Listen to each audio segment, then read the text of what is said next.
dalam rangka mencegah kemungkaran, ada beberapa petunjuknya. Bismillahirrahmanirrahim. Seperti biasa, sebelum lanjut jangan lupa like, subscribe, dan tekan tombol notifikasi kamu di bawah video ini.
Salli wa sallim wa barik alaihi.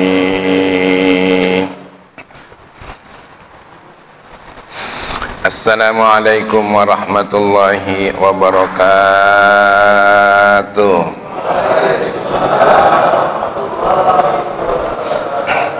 Kita baca khutbahnya bersama. Bismillahirrahmanirrahim. Alhamdulillahi rabbil alamin, wassalatu wassalamu ala ashrafil anbiya'i wal mursalin, sayyidina wa maulana Muhammadin wa ala alihi wa sahbihi ajma'in. Bismillahirrahmanirrahim. Allahumma ya Allah, nawwir qulubana binuri hidayatika kama nawwartal arda binuri syamsika. Allahumma anfa'na bima 'allamtana wa 'allimna ma yanfa'una. Allahumma inna nas'aluka fahman nabiyyin wa hifdzal mursalin wa ilhamal malaikatil muqarrabin.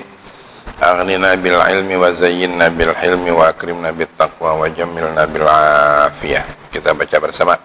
Rabbi shrah li sadri wa yassir li amri wa hlul 'uqdatam min lisani yafqahu qawli. Wa sallallahu wasallam alaihi wa sallam. Tentulah kita harus banyak bersyukur kepada Allah sampai hari ini kita masih diberi kesempatan untuk hidup di atas muka buminya, di bawah kolong langitnya, memakan rizki dan air kepunyaannya. Kita juga bernapas lapang karena oksigen yang dihembuskannya. Kita masih berbahagia dengan keluarga, anak istri yang juga ciptaan dan pemberiannya. Lebih istimewa lagi, kita ditakdirkan oleh Allah menjadi umat Nabi Muhammad sallallahu alaihi wasallam. Karenanya kita banyak-banyak bersolawat, bertaslimlah kepada Nabi kita Muhammad sallallahu alaihi wasallam, keluarga, sahabat. Selain dari itu, kita nikmati risalah beliau yang kita kaji dalam seminggu sekali di masjid ini setiap malam Rabu ba'da Isya. Beberapa hal dari silabus kajian kita sudah kita bahas, mulai daripada sholat berjamaah, baca Quran, keutamaan-keutamaannya, zikir, doa, disinggung juga silaturahmi dan menebar kasih sayang ya.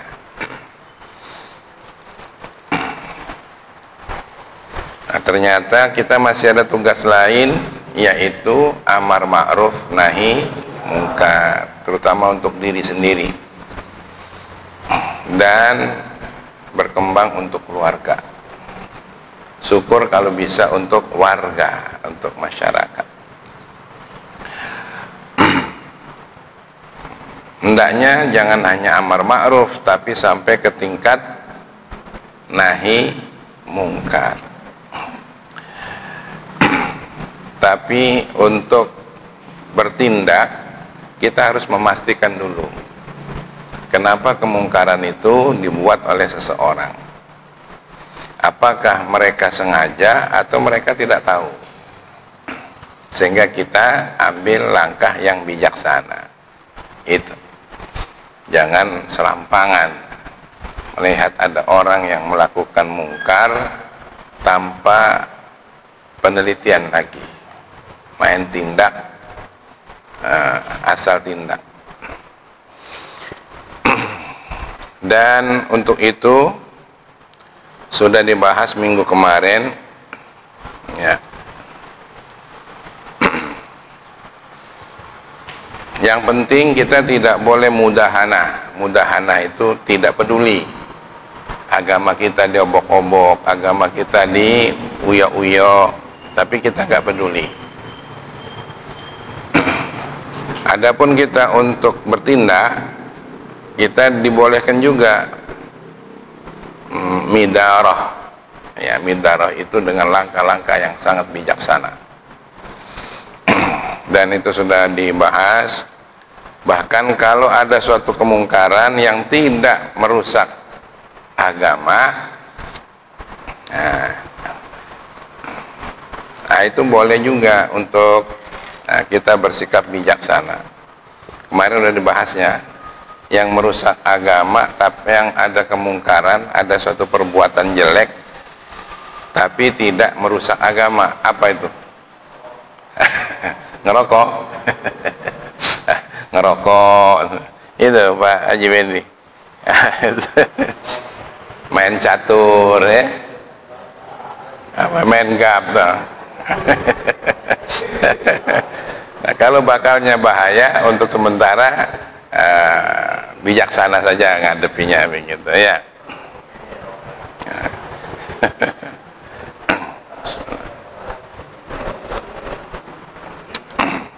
Itu dibahas minggu kemarin soal rokok, merokok. Insya Allah berkat bahasan minggu kemarin, sejak itu nggak ada lagi yang ngerokok, ya.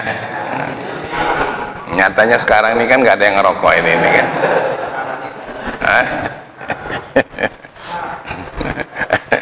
Kan Masya Allah, 3 tahun ngerokok bisa untuk berangkat haji umroh, ya. Haji umroh. Sekarang umroh sama haji ongkosnya hampir sama. Kemudian yang masih mau ngerokok juga, ternyata ngerokok sepanjang 40 tahun, panjangnya dari Lubuk Linggau sampai ke Curup. Sambung. Sehingga jumlah tembakonya itu bertonton itu, waktu basahnya itu. Jadi pantaslah kalau mengakibatkan kerusakan pada organ tubuh. Baiklah, jangan bahas rokok dulu. Jangan bahas rokok melulu, nanti nggak bisa habis bahas rokok nih, ya. Nah, kita terusin dalam rangka mencegah kemungkaran. Ada beberapa petunjuknya. Bismillahirrahmanirrahim. Wa kadzalika fahdharu minat tajassus wa huwa talabul wuqufi ala auratin nas al-masturah.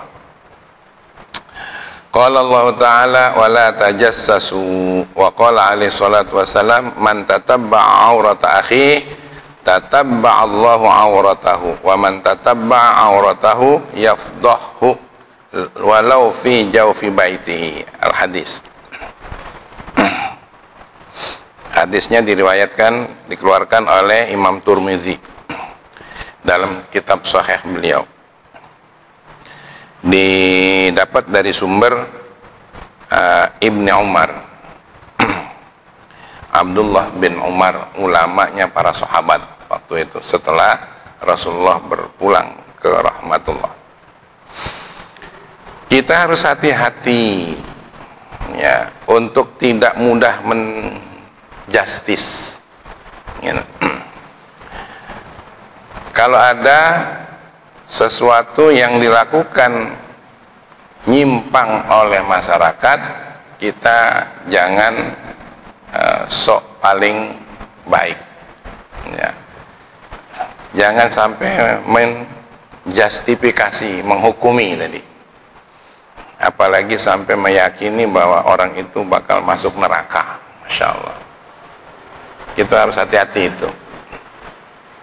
Siapa tahu detik-detik dia mau wafat, justru dia taubat dan diterima taubatnya oleh Allah Subhanahu wa ta'ala. Justru kita yang khawatir dengan diri kita sendiri. Idealnya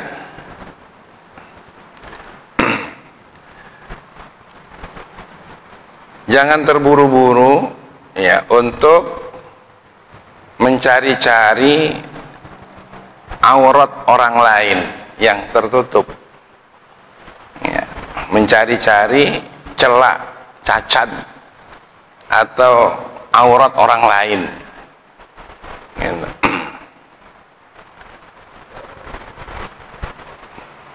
Karena ada sesuatu yang mencurigakan gitu ya, lalu kita cari-cari betul, cari-cari betul, akhirnya kita menggemborkannya, memasyhurkannya. Jangan. Bahkan ketengokan pun oleh kita, cacat orang itu mestinya kita tutupi begitu. Jangan malah dicari-cari kesalahannya. Orang berzina sekalipun kalau cuma kita yang tengok nggak cukup itu ya, untuk kita jadikan hukum bahwa dia telah melakukan zina. Harus ada 4 saksi ya, wala apa itu dalam Al-Quran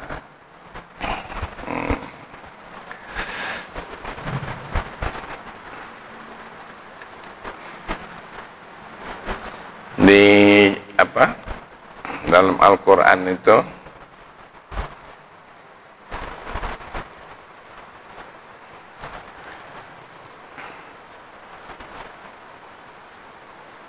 Allah berfirman, innal ladzina bagaimana itu? Wala yarmuna kalau lupa ya. Jadi intinya kita jangan dulu menjustifikasi seseorang itu berlaku buruk sebelum pasti. Wala tajassasu, kata Allah, jangan gampang-gampang menjustifikasi.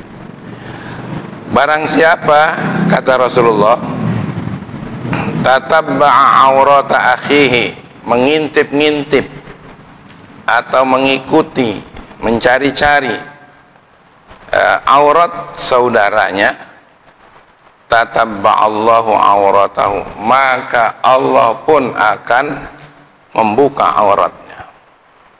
Begitu. Jadi jangan, apa bahasanya, jangan terlalu usil ya. Nah, sekarang ini ada yang paling usil lagi rame nih ya, mencari-cari masalah yang sebenarnya tidak perlu untuk kita kutak-katik. Ibu bapak Rasulullah di surga pada neraka katanya, usil banget. Apa perlunya itu? Apa perlunya? Ya, insyaallah.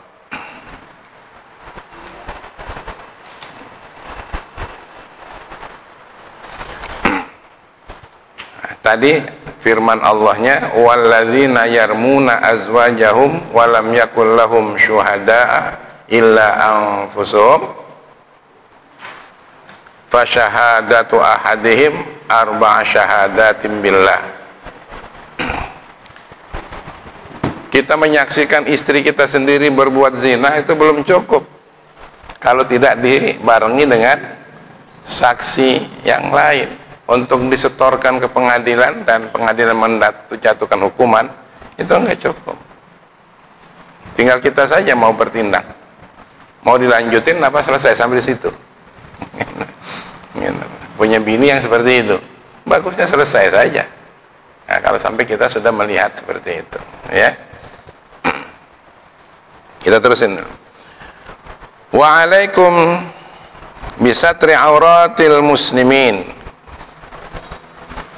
wal kaffi an dzikriha wa isya'atiha. Wajib atas kalian semua, kita semua ini, untuk menutupi aurat orang muslim. Jangan dibuka-buka, jangan dicari-cari, apalagi tetangga dewe, apalagi koleha dewe. Kalau ada auratnya, ada cacatnya, jangan diumbar. Wal kaffi an dzikriha wa isya'atiha.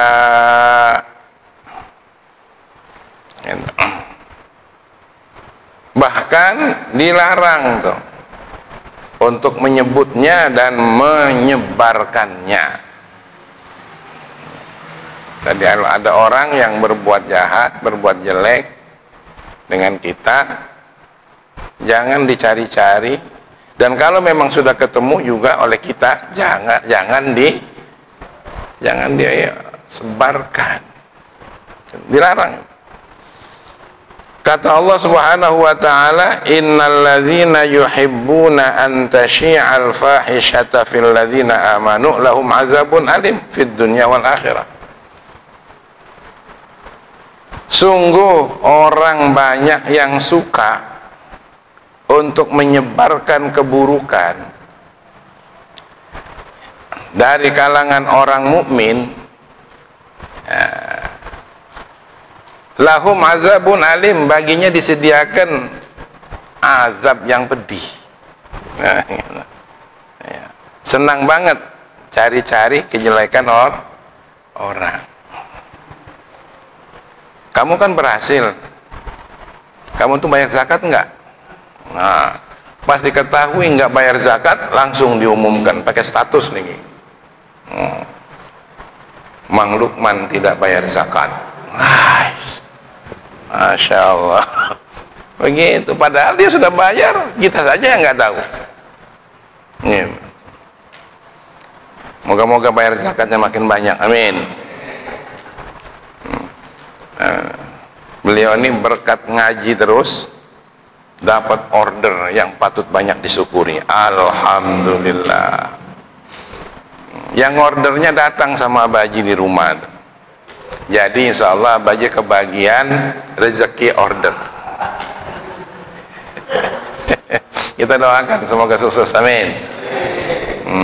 Nggak tanggung-tanggung tuh, 20.000 batang dalam sebulan. Wah, subhanallah, jadi orang kaya mendadak, amin ya rabbal alamin. Nah, cuma cari 20.000-nya itu yang susah.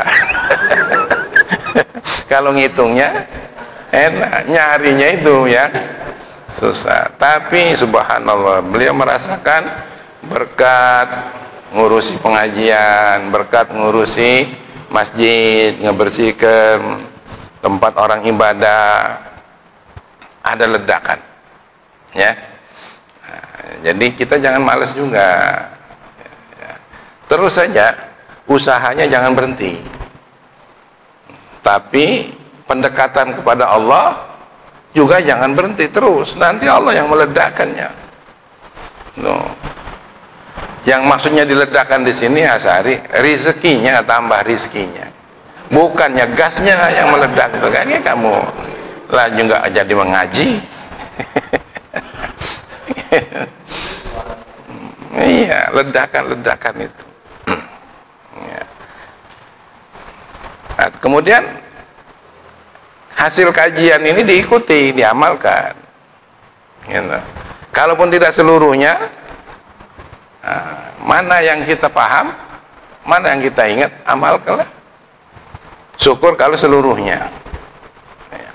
Tapi kalau kita terus ngaji, ingat, ya, termasuk abajilah merasakan, makin ada yang diingat kita hasil ngaji begini diingat.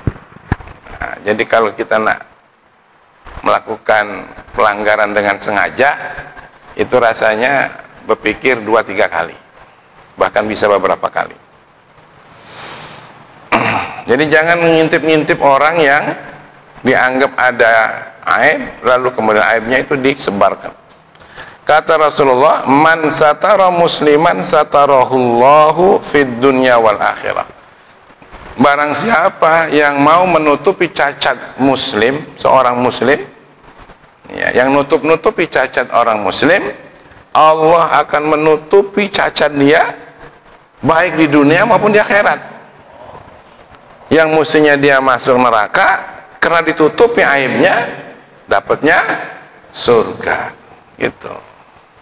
Makanya jangan gampangnya nyebut neraka, musyrik, bid'ah. Jangan. Untuk mengkaji boleh, dikaji menurut pendapat dia boleh. Tapi kalau menjustifikasi, jangan. Gitu.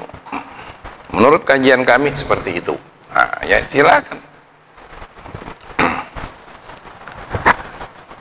Wala yuksirul khawdu, wala yuksir al khawdu fi uyubin nas, wa dzikra masawihim wa kashfi auratihim, illa kulla munafiqin mamqutun. Masya Allah.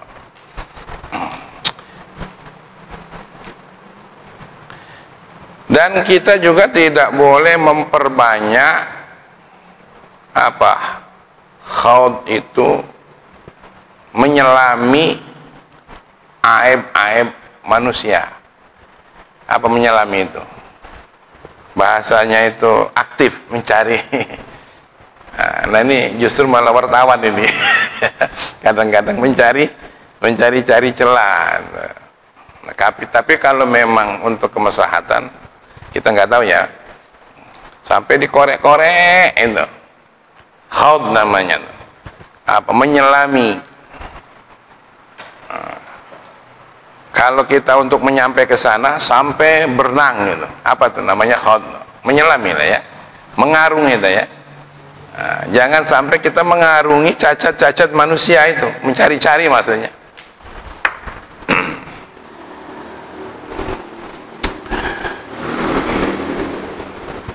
Mencari-cari perbandingannya sampai kepada terbukanya aurat itu, ya. Kecuali untuk orang munafik, ya, yang lakunya menjijikan. Jadi kalau untuk sesama muslim nggak boleh tuh, Haji, nggak boleh. Tapi kalau muslim yang munafik yang lakunya menjijikan, kerjasama dengan orang kafir untuk merusak Islam, misalnya begitu. Orang munafik itu. Kalau dikatakan jangan kamu merusak, malah mereka mengatakan bahwa dirinya justru yang membangun, padahal dia melakukan kerusakan. Nah, untuk orang sesama muslim jangan cari-cari. Tapi kalau untuk orang munafik boleh. Ya, harus dibuka supaya jangan banyak orang yang tertipu dengan orang munafik. Jadi orang munafik ini dikecualikan untuk dibuka auratnya, uyubnya. Uyub itu aibnya. Insyaallah. Walladzi yajibu 'alal muslimi idza ra'a min akhihi al-muslim auratan ayyasturaha alaih. Justru yang wajib bagi kita muslim apabila melihat saudaranya itu ada cacat, wajibnya apa? Ayyasturah. Hendaknya segera tutup tuh. Kalau ada orang bercerita juga, kamu tuh janganlah, kita nggak tahu, gitu aja. Padahal kita tahu ada cacatnya seseorang. Kalau ada orang kawan nak ngomong ke cacatnya seseorang, bilang, gitu. Nah, stop, jangan bicara soal itu, kita nggak tahu, gitu aja. Padahal kita tahu, kita tahu cacatnya orang itu. Nah, justru yang begini ini kadang-kadang kurang enak. Yang enak itu yang enak justru malah dapat cerita, apalagi orang itu yang kita tidak sukai. Waduh, tambah serem itu. Gila. Pernah ketemu begitu kira-kira? Pernah ketemu? Masya Allah. Tapi itu tadi, kalau memang orang munafik yang menjijikan boleh dikemukakan. Wa ayyunasihahu fi sirri bilutfin wa syafaqatin. Bagusnya kalau kita menemukan seseorang itu memang ada kesalahan, ada auratnya, ada rahasianya, jangan dibuka. Bagusnya kita datang gitu untuk memberi nasihat, dengan jangan kedengaran orang nasihatnya, jangan, pelan-pelan, dengan penuh kasih sayang nasihatnya. Apalagi yang salah tuh bini kita dewe. Zaman ngomongin bini itu. Kak Hamzah, gimana kira-kira tuh? Bagusnya nanti ngomongnya itu sedang santai, menjelang tidur sambil dibelai, kemudian diomongi, ku tengok dek, pagi tadi kamu tuh kayak ada kekeliruan, jangan ngomong begitu ah. Bisa nggak kira-kira tuh? Bisa nggak begitu tuh? Yang enak gimana? Langsung peletar enak tuh.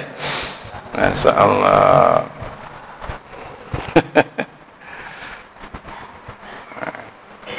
Apalagi bininya tukang peletar lagi kan? Tengok kesalahannya, ini dia. Malah kadang disindir-sindir. Nyindirnya pakai nyanyi pula di atas panggung.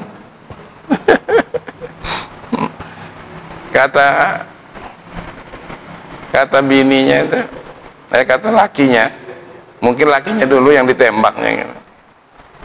Kau yang memulai, kau yang mengakhiri, katanya. Kesinggunglah bininya tadi kan, naik lagi dia nyanyi. Begitu naik, mulai teganya sampai rumah, berantem lagi. Nah, cuma ya berantemnya suami istri ini masih tetap produktif, ya dah. Lahir lagi anaknya, lahir lagi. Padahal berantem terus, tapi produksinya terus. Itu. Nah.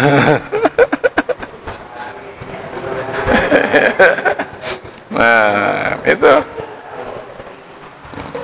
pagi ribut, sore ribut, malam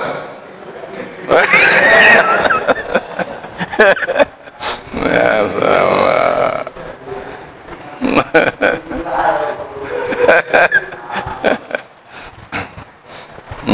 Makanya memang ya seperti tadi tuntunannya, laki-laki pasti ada salahnya, jangan langsung ditembak pada saat itu kesalahannya.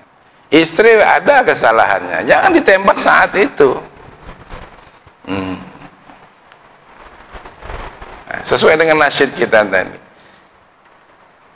kasih sayang kita tebarkan, takkan rugi, banyak keuntungan.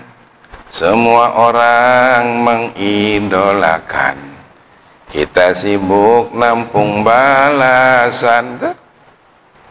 Jadi kalau semuanya itu dilakukan dengan kasih sayang, nasihat dengan kasih sayang, tidak rugi. Apalagi untuk orang lain, tapi utamakan untuk keluarga dulu, untuk kerabat dulu, kasih sayang. Yang penting itu jangan menganggap bahwa diri kita paling benar, gitu. Kalau sudah menganggap diri kita paling benar, paling baik, sekarang ini paling sunnah ya, paling sunnah, paling Quran, orang lain Quran kan, gitu. Akhirnya nggak ada lagi kasih sayang, nggak ada lagi. Yang ada neraka. Masya Allah. Kalau sampai yang ditunjuk-tunjuk neraka itu nggak sabar, apa yang terjadi? Terjadilah Suriah. Gitu ya. Itu saling serang, itu saling tunjuk itu. Di Yaman itu saling tunjuk itu. Saudi Arabia dengan pahamannya melakukan justifikasi di Sonaa. Semua orang ditunjuk-tunjuk, ditajasus seperti itu. Apa yang dilakukan oleh pemerintah nggak ada yang benar. Apa yang dilakukan oleh para ulama nggak ada yang benar. Apa yang dibuat oleh umat, adat segala macam tidak ada yang benar. Yang benar adalah dirinya saja. Maka akhirnya dibalas pula. Padahal dalam Islam, jangankan sesama muslim, sama kafir saja kamu wala tasubbul ladzina yad'una min dunillah. Jangan kamu olok-olok orang yang menyembah selain Allah. Jangan, nanti berbalik. Biarlah nanti di akhirat Allah yang akan mengadilinya, siapa yang paling benar. Gitu. Jangan-jangan yang merasa paling benar itulah yang tidak benar. Rusak. Emang kita ini benarnya apa? Orang salat saja enggak sosok. Benar nggak tuh? Terutama saya nih. Kalau yang lain ini, insya Allah tambah gawat lagi. Ya sholat ini, masya Allah, sholat kita tuh, apalagi begitu sujud lututnya sakit, pikirannya kesakit sudah. Pikirannya kesakit. Jadi jangan menganggap bahwa diri kita paling hebat, paling benar, paling mengerti sunnah, paling mengerti Quran, jangan. Apalagi ya yang ada pada kita sunnahnya cuma beberapa helai saja. Hadisnya cuma tidak lebih dari 20, muter-muter di situ saja. Qurannya juga cuma itu saja. Sementara yang dijelekan Imam Ghazali misalnya. Orang yang hafal Quran. Ya, orang yang hafal ribuan hadis. Dijelek-jelekan. Imam Syafi'i diolok-olok. Imam Syafi'i itu umur 9 tahun sudah hafal Quran dengan segala isinya. Dengan segala asbabun nuzulnya, umur 9 tahun. Nah kita umur 90 tahun. Yang hafal apa? Bukan 30 juz, segelas juz, 2 gelas juz. Itulah umur 9 tahun loh. Umur 10 tahun dia menghafal kitab Muwatta. Kok diolok-olok, dijelek-jelekin. Hebatnya apa kita? Dan Rasulullah sudah menunjuk khairun nas qurni summal ladzina yalunahum. Sebaik-baik manusia adalah yang dekat dengan saya kurunnya. Pada kurun saya, kemudian orang yang mengikutinya dan mengikuti 2 kali, maka tiga generasi itulah orang yang paling hebat di zaman kita ini. Makin jauh makin lemah. Imam Syafi'i itu lahirnya tahun berapa? 150. Imam Hanafi wafat di Baghdad. Imam Syafi'i lahir di Palestina. Gitu. Jadi tahun 150 Hijriah. Ayahnya meninggal dalam keadaan kecil, dibawa ibunya balik ke Mekah. Lalu bekerja dengan seseorang. Kalau dulu kan masih kecil bisa kerja juga, kalau sekarang mungkin dipersoalkan orang, ngikut orang. Tapi memang cerdas otaknya, sekali lewat saja ilmu itu ditangkap oleh beliau. Kita tengok saja sekarang ada macam Ustadz Wah ya, Ustadz Andi Hidayat. Woi, keki kita tengok beliau itu, bukan hanya ayat-ayat yang dihafal oleh beliau, hadis-hadis yang dihafal, sanad-sanadnya itu dihafal, sampai menghafal keturunan-keturunan ulama itu, ngelotok banget itu. Posisi tulisan kitab Al-Quran ada di sana, ada di situ. Masya Allah. Kita ngapal apa? Innamal a'malu binniyat, ngapal apa? Itu orang Banten, dia itu orang Pandeglang. Ayahnya orang Muhammadiyah. Kemudian disekolahkan di Jogja, karena memang pusat Muhammadiyah di Jogja. Tapi ya Muhammadiyah sama kita itu akidahnya tetap sama, cuma beda amalan ibadahnya saja. Kita pakai Imam Syafi'i, dia pakai Imam Ahmad bin Hanbal. Akidahnya tetap sama. Nah, cuma yang sekarang ini ada yang akidahnya beda sama kita. Baik, kita tidak ngaji itu. Akhirnya ngaji sama Imam Maliki, dikasih beasiswa sama yang pegawainya tadi. Pergi ke Madinah, Imam Maliki ngaji sama Imam Maliki, Imam Syafi'i itu supaya tahu dikit lah Imam Syafi'i ya. Ngaji sama Imam Syafi'i cuma 2 tahun Imam Maliki. Imam Syafi'i waktu itu, kalau kamu mau ngaji sama saya harus hafal kitab Muwatta dulu katanya gitu. Harus ngaji, bukan harus hafal. Harus ngaji kitab Muwatta dulu. Syaratnya itu. Belum ada kitab Bukhari, belum ada kitab Muslim, belum ada. Baru ada hadis yang disusun oleh Imam Malik, Imam Malik namanya kitab Muwatta. Nah, dengan sopan beliau umur 10 tahun itu bahwa alhamdulillah saya sudah hafal. Belum ngaji tapi bilang sudah hafal. Nah, kaget Imam. Akhirnya diterima. Ngajilah sama Imam Malik cuma 2 tahun. Imam Malik mengatakan ilmu saya sudah diambil oleh kamu semua. 2 tahun dikasih beasiswa oleh Imam Malik, oleh gurunya, dengan untanya, dengan bekalnya, kamu ambil seluruh ilmunya Imam Malik, Imam Hanafi di Baghdad. Imam Hanafi sudah meninggal, yang ada murid-muridnya semua diambil ilmunya Imam Hanafi itu, murid-muridnya itu.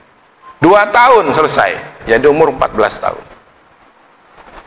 2 tahun dari Banten, balik ngelapor sama gurunya Imam Malik. Selesai, dites sama Imam Malik. Akhirnya Imam Malik karena sudah tua, tidak lagi ngajar pengajian setiap malam Rabu ba'da Isya, tidak lagi.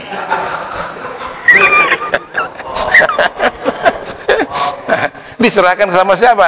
Diserahkan sama Imam Syafi'i, Muhammad bin Idris namanya. Ulama seluruh dunia kumpul di Madinah. Bayangkan. Cuma agak terlambat sedikit karena Imam Syafi'i agak takzim sama gurunya. Padahal gurunya sudah segera sampaikan. Ini yang akan disampaikan. Ketika ulama-ulama sedunia di Madinah itu nunggu keluarnya Imam Malik untuk mengajarkan materinya, tahu-tahu datang anak kecil. Imam Syafi'i umur 14 tahun, kira-kira SD kelas berapa tuh? Kelas 1 SMP ya? Kelas 1 SMP. Nah, kelas 6 SD itu ya? Umur 14 tahun. Kelas 6 SD atau kelas 1 SMP. Nah, yang nak ngaji Kak Hamzah, Pak Asri yang ngaji itu, Pak Haji Fendi. Anak kecil, begitu dia ungkapkan materinya itu, Masya Allah. Ya. Jadi Imam Malik ilmunya diserap oleh Imam Hanafi. Imam Syafi'i. Imam Hanafi seluruh ilmunya diserap oleh Imam Syafi'i. Imam Ahmad itu muridnya. Itu. Imam Ahmad itu muridnya. yang hafal hadis 1 juta hadis itu. 1 juta hadis. Nah, kita ini bukan hafal hadis, hafal hadas. Hafal hadas saja. Sama naudzubillah ya, khobath, keburukan. Gitu. Makanya disebut Imam Syafi'i itu pada kurun-kurunnya dulu, pada masanya dulu, Imamul Uzma, imam yang paling agung itu Imam Syafi'i. Nah, datang wong sekarang ini yang ilmunya nggak seberapa dibandingkan Imam Syafi'i, diolok-oloknya Imam Syafi'i. Masya Allah. Ayo, apa namanya lo? Namanya ngolok-ngolok. Nanti di akhirat ketemu sama Imam Syafi'i. Ayo. Itulah sebabnya kayak kita ini ikut apa yang sudah dikaji oleh Imam Syafi'i. Imam Malik saja menyerahkan tugasnya sama Imam Syafi'i kok. Gitu. Ya. Wa minal wajibi ala man ra'a munkaran la yastati'u taghyiruhu wa nahyi anhu ayyabghada fa'ilahu wa yakrahahu wa yakrah fi'lahu biqalbi. Yang wajibnya siapa saja yang melihat suatu kemungkaran lalu tidak mampu untuk merubahnya dan melarangnya, paling tidak murka di hatinya, tidak menyukai orang yang berbuat itu dan perbuatannya tidak disukai. Paling tidak kalau ada mungkar yang dibuat gitu. Jangan malahan demlah kena dia. Itu dem kena dia. Paling tidak ada kerut kening, ada rasa apa namanya itu, ketidaksukaan itu tadi. Karena ada hadis Rasulullah SAW, fa illam yastati' fa biqalbih. Kalau kamu tidak mampu mencegahnya, cegahlah dengan hati. Dengan hati saja nggak dicegah, cegah dengan hati itu adalah dhaif imannya. Berarti dengan hati saja tidak dhaif, tidak nyegah, bukan lagi dhaif imannya. Apa tuh? Barangkali dianggap nggak ada. Masya Allah. Jadi kalau ada orang yang melakukan apa saja yang mungkar, kita nggak sampai di hati pun nggak ada, hati-hati.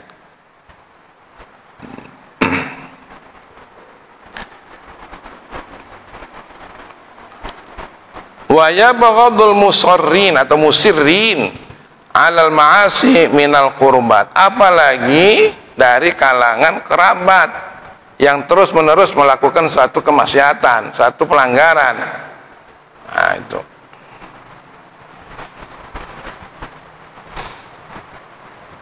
Wa alaihi ayyu fariqa dzalikal maudhu'. Harus ada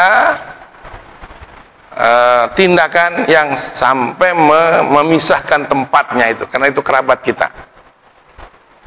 Kalau anak kita di sini pergaulannya tidak bagus, ponakan kita, saudara kita, sepupu kita yang ikut kita, lalu pengaruh ini tidak baik, putuskan tempatnya untuk diantarkan ke tempat lain, masuk pesantren kek, ya, dititipkan sama seorang ulama kek. Ada tindakan. Jangan kita menyalahkan lingkungan. Anak-anak kita ini susah sekarang karena lingkungannya. Memang lingkungan itu nggak benar, memang salah, tapi anak kita jangan dibiarkan untuk dimakan oleh lingkungan gitu. Menurut sebagian orang ahli, pendidikan itu dibagi 3. Ada pendidikan di rumah, ada pendidikan di sekolah, ada pendidikan di lingkungan. Ternyata setelah dikaji, pendidikan di sekolah itu pengaruhnya cuma 20%. Bang, 20% aja. Sementara di sekolah juga yang belajar teori-teori keilmuan itu pengaruhnya cuma 20%. Jadi 20% di rumah, 20% di sekolah, 60% dalam lingkungan. Jadi lingkungan jauh lebih besar. Ini kalau sekolahnya baik, kalau orang tuanya baik. Tapi kalau orang tuanya dan sekolahnya kurang ngepas, maaf ya, kalau saya lihat di sekolah umum itu kan cuma yang ditekankan pelajarannya apa? Matematika, bahasa Inggris, bahasa Indonesia, matematika, ya, ditambah mati-matian, terakhir mati beneran. Ya, tauhid tidak diajarkan, ubudiyah tidak juga, akhlakul karimah, kecuali kreativitas gurunya, kreativitas sekolahnya. Kalau secara kurikuler, kalaupun ada, ibarat garam untuk sayur nggak masin, ibarat sambal nggak pedes. No. Nah, kalau kondisi seperti itu harus ambil tindakan kita. Tindakannya apa? Ya, hitung aja lah. Anak kita sekolah dari pagi sampai siang. Siang anak kita nganggur. Apakah manggil guru? Apakah dibentuk privat soal akhlak? Ya. Karena yang paling pokok di dalam Islam belajar itu 3. Satu, belajar tauhid, yang kedua belajar ubudiyah, dan yang ketiga belajar akhlakul karimah. Gitu. Kalau anak kita tauhidnya sudah mantap, ibadahnya sudah sesuai ilmunya, yang sesuai dengan ilmunya, lalu akhlaknya bagus, sudah dijamin oleh Allah Subhanahu wa taala. La fatahna 'alaihim barakatim minas sama'i wal ardh. Falanuhyana hayatan thayyibah. Hidupnya pasti dijamin orang begitu itu. Nggak usah nak nyogok-nyogok deh. Nggak usah nak nyogok-nyogok. Anak ini kalau tauhidnya udah bagus, ibadahnya sudah khusyuk, sudah bagus, adab akhlaknya udah mulia, akan diberi kehidupan yang cantik oleh Allah Subhanahu wa taala. Di akhiratnya ditunggulah dengan yang lebih baik lagi, yaitu masuk surga. Inilah orang tua yang paling bijaksana di situ. Jangan malah yang 3 ini ditinggalin. Setiap hari marah-marah bapaknya tuh sama istrinya. Bangunin anak tuh, anak sekolah, lo siang ini jam 7 belum bangun. Ribut setiap hari. Mulai dari hari Senin, Selasa, Rabu, Kamis, Jumat, Sabtu. Begitu hari Minggu nggak marah. Anaknya tidur nggak dimarahi istrinya. Kenapa nggak dimarahi? Karena tidak sekolah, padahal tidak sholat. Ya Allah, begitu. Bukan di sini, bukan. Di mana? Sebelah sini Lestari. Sebelah sini Lestari. Masya Allah. Ini ya, ada Ustadz Fuadi lah dari Tran Air Kati. Ya. Nah, itu coba. Banyak orang tua yang begitu. Ya. Hari Minggu malah diselimuti anaknya. Diselimuti itu. Insya Allah.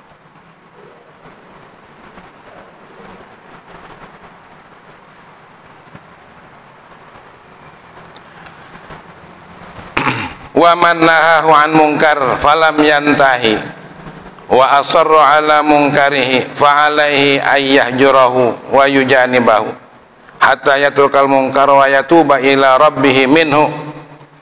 Kalau sampai di lingkungan itu kemungkaran merajalela dan tidak bisa dicegah dan terus menerus kemungkaran itu terjadi, justru kita diserukan untuk pindah dari tempat itu.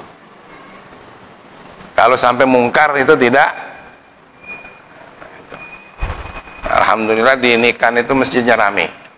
Mudah-mudahan mungkarnya makin kurang. Ya. Mungkar kurang, mungkir ya. Nah, mudah-mudahan, amin ya rabbal. Nah, kita di sini juga alhamdulillah nih makin rame nih masjidnya ini, dipelopori oleh Pak Yul, Pak Zul, oleh Ari ini, alhamdulillah. Ini mudah-mudahan jadi si Febri ya, ajak kawan-kawannya, terus aja ngajak aja, ngajak. Jangan takut, nah, jangan takut dikatoi orang. Kalau takut dikatai orang,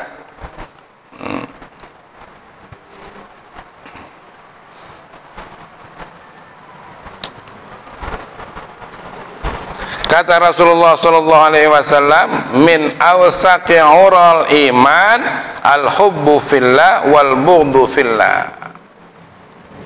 Jadi nadi iman yang paling kuat itu adalah melahirkan ada rasa cinta karena Allah dan membenci karena Allah. Gitu. Kan ingat kajian yang kemarin ya, ada 1.200 orang,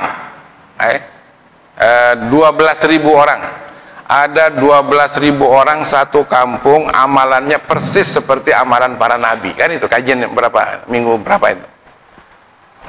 Tapi kemudian negeri itu ditungkapkan oleh Allah. Kenapa? Karena mereka tidak pernah marah untuk Allah. Ada marah hanya untuk seleranya saja. Kalau seleranya nggak suka, marah. Kalau dunianya kurang, marah. Tapi marah karena dirinya, marah karena hartanya, tidak pernah marah karena Allah. Itu. Jadi orang yang paling utama itu adalah orang yang paling utama imannya adalah orang yang mencintai karena cinta Allah, karena Allah. Orang yang memarahi karena Allah. Begitu.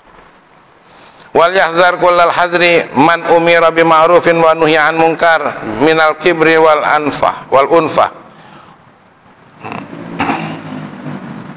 Waruddal haqq wal qawli amirihi wa nahi alaika nafsuk. Wa ma fi ma'na dzalika minal kalamil musarrih atau musrih bi karahatil haq fa innahu yakhsha 'alaika inda dzalika min nuzuli maqtillah wa khululi ghadabi 'alaik. Hati-hati dengan maksimal kulla hazrin, dengan maksimalnya kehati-hatian. Barang siapa yang diserukan untuk berbuat baik dan meninggalkan keburukan, tapi kemudian ada kesombongan dan kecongkakan dan dikembalikan kalimatnya kepada yang menyerunya. Apa katanya? Alaika nafsuk. Bahasa kitanya, wa ma fi ma'na dzalika minal kalamil musri' bi karahatil haqqi fa innahu yakhsha 'alai 'inda dzalika min nuzul maqtillah. Kita menyeru kebaikan, ada orang menyeru kebaikan, ada orang melarang kemungkaran, lalu kalimatnya dibalikkan. Nah udahlah, nggak usah ngurusi orang, urus peduli dewe. Nah ada seperti itu tuh. Hati-hati orang yang mengatakan begini nih, hati-hati.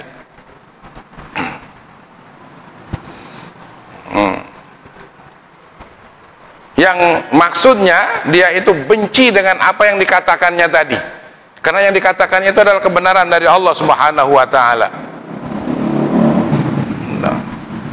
Bukan tidak suka dengan orang itu, tapi orang itunya memang tidak disukai karena memang menyampaikan seruan tadi, dan yang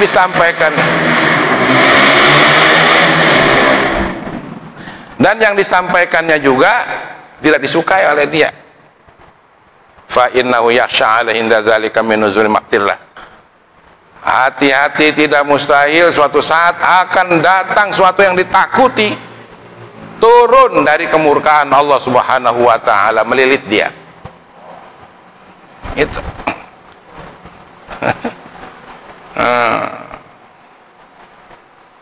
ada orang mau menyelenggarakan revolusi akhlak dia dulu lah katanya. Ada orang yang seperti itu. Ada lagi yang mengatakan saya lebih baik masuk neraka daripada ketemu dia. Ya, tunggu. Kalau lihat ayat, lihat kajian ini, tunggu. Min nuzuli maktillah, kemurkaan Allah akan turun menimpanya. Jadi kalau ada orang yang nyeru kita, mengingatkan kita, mestinya kita terima kasih. Gitu, terima kasih ya. Walaupun belum kita ngikuti. Gitu. Masuk. Wa yakunu ka hali min qala man qala Allahu fihi.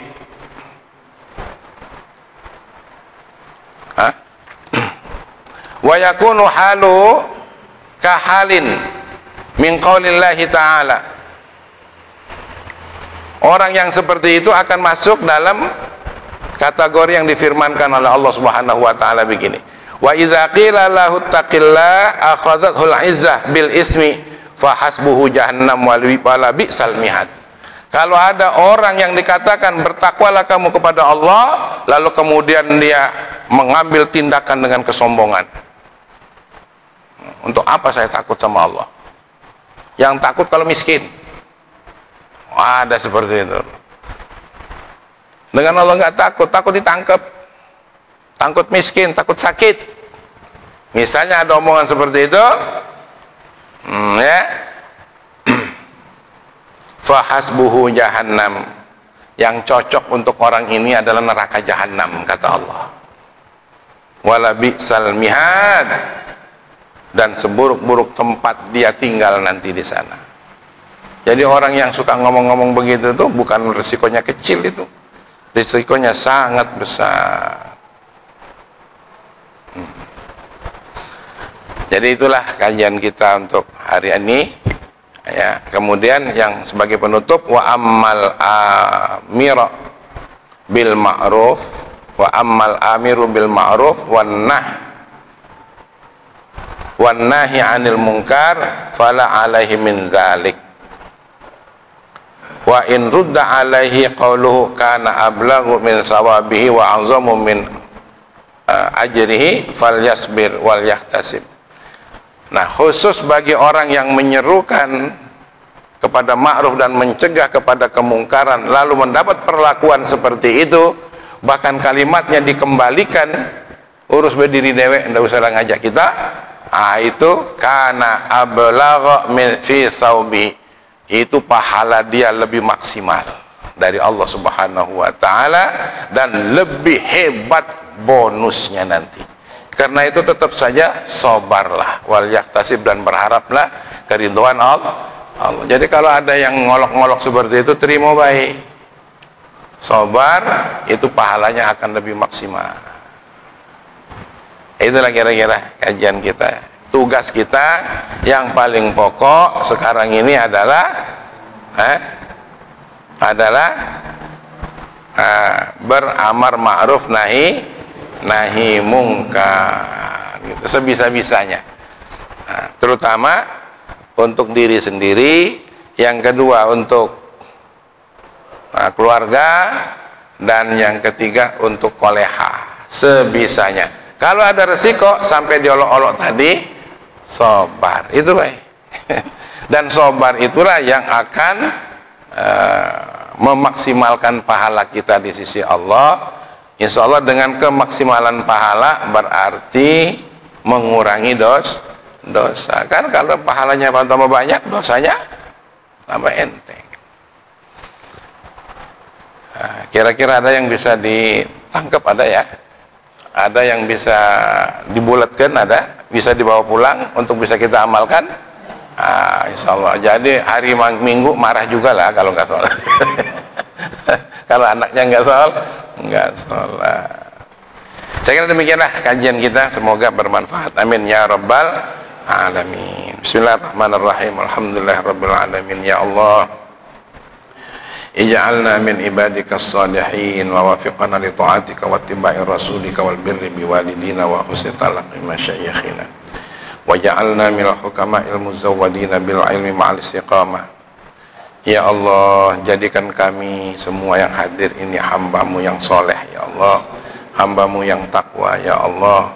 Jauhkan dari kami ini adalah kotoran-kotoran hati, kegelapan pikiran untuk memahami agama-Mu ya Allah. Berikan hidayah ya Allah kepada kami dan kekuatan taufik untuk mengamalkannya ya Allah ya Arhamar Rahimin.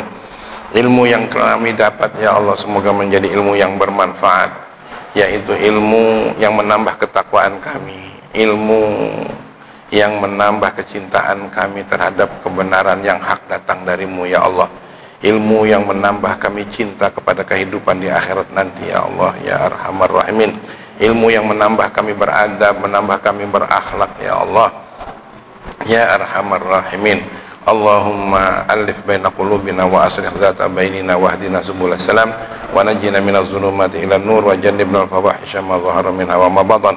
Allahumma barik lana fi asma'ina wa absarina wa azwajina wa dhurriyyatina wa tub 'alaina innaka antat tawwabur rahim. Rabbana atina fid dunya hasanah wa fil akhirati hasanah wa qina adzabannar. Wa sallallahu wasallam ala alhamdulillahi rabbil alamin. Ayo salat dan jamaah, badan sehat hidup barokah.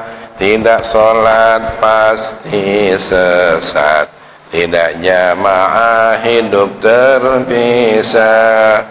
Baca Quran kita galakan, gaya hidup orang beriman.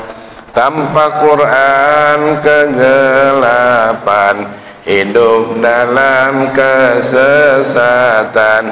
Zikir doa senjata kita, Allah suka pastilah jaya.